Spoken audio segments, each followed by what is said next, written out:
भौगोलिक स्थिती माहित नाही त्यांचं का ऐकायचं? उदय सामंतांचा जयराम रमेश यांच्यावरती पलटवार. परकीय गुंतवणुकीत महाराष्ट्र 1 नंबर असल्याचाही सामंतांचा दावा.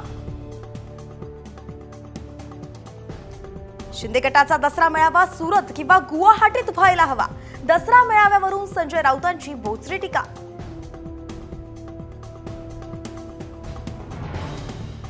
ठाकरे गटाकडून रत्नागिरीतील 3 जागांवरती जवळपास शिक्कामोर्तब. पोलिसातून संजय कदम, दापोलीतून संजय कदम, राजापूरमधून राजन साळवी आणि गुहागरमधून भास्कर जाधव किंवा विक्रांत जाधवांच्या नावाची चर्चा.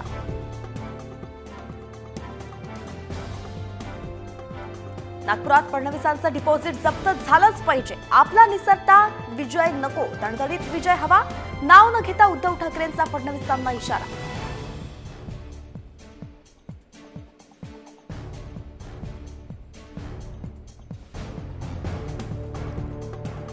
कोल्हापुरात भाजपला पुन्हा खिंडार. भाजप नेते शिवाजीराव पाटील हाती तुतारी घेण्याची शक्यता. शरद पवारांच्या पक्षाकडून पाटलांशी संपर्क झाल्याची सूत्रांची माहिती.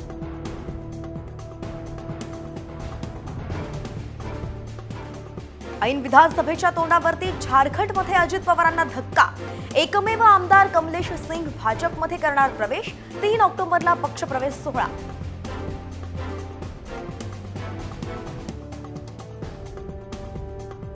दादांच्या राष्ट्रवादीच्या नेत्यांविरोधात लढण्यासाठी संख्या वाढली.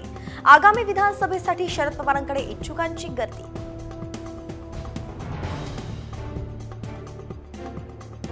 आमच्यापेक्षा गडकरींना आतली माहिती जास्त. गडकरींच्या लाडकी बहीणवरील वक्तव्यावर सुप्रिया सुळेंची प्रतिक्रिया. तर हा पैशांचा अपव्यय, राऊतांचं विधान.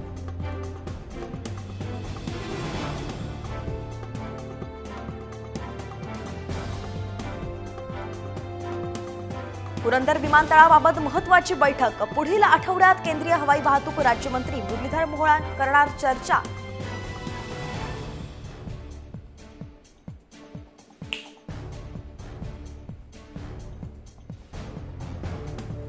अहमद शाह अब्दाली नावाचा उदय सामंतांचा हरवलेला मोबाईल अजित पवारांकडे सापडला. स्वतःचा मोबाईल न सांभाळू शकणारी व्यक्ती राज्याचा उद्योग काय सांभाळणार? विरोधी पक्षनेते अंबादास दानवेंची टीका.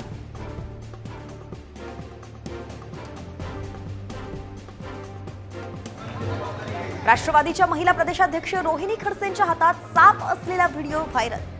जनतेला विषारी आणि बिनविषारी सापांची ओळख करून देणाऱ्या कार्यक्रमादरम्यानची घटना.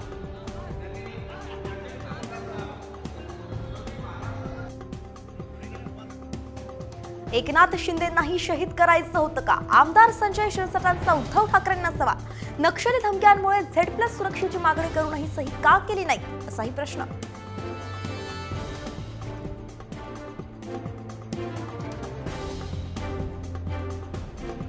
लोकसभेवेळी ज्या प्रमाणात आमची मतं भाजपला ट्रान्सफर व्हायला हवी होती ती झाली नाहीत. राष्ट्रवादी अजित पवार पक्षाचे प्रदेशाध्यक्ष सुनील तटकरेंची कबुली.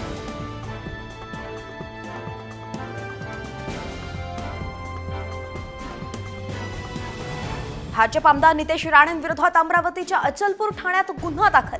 कालच्या धर्मसभेत राणेंनी वादग्रस्त विधान केल्यानं गुन्हा.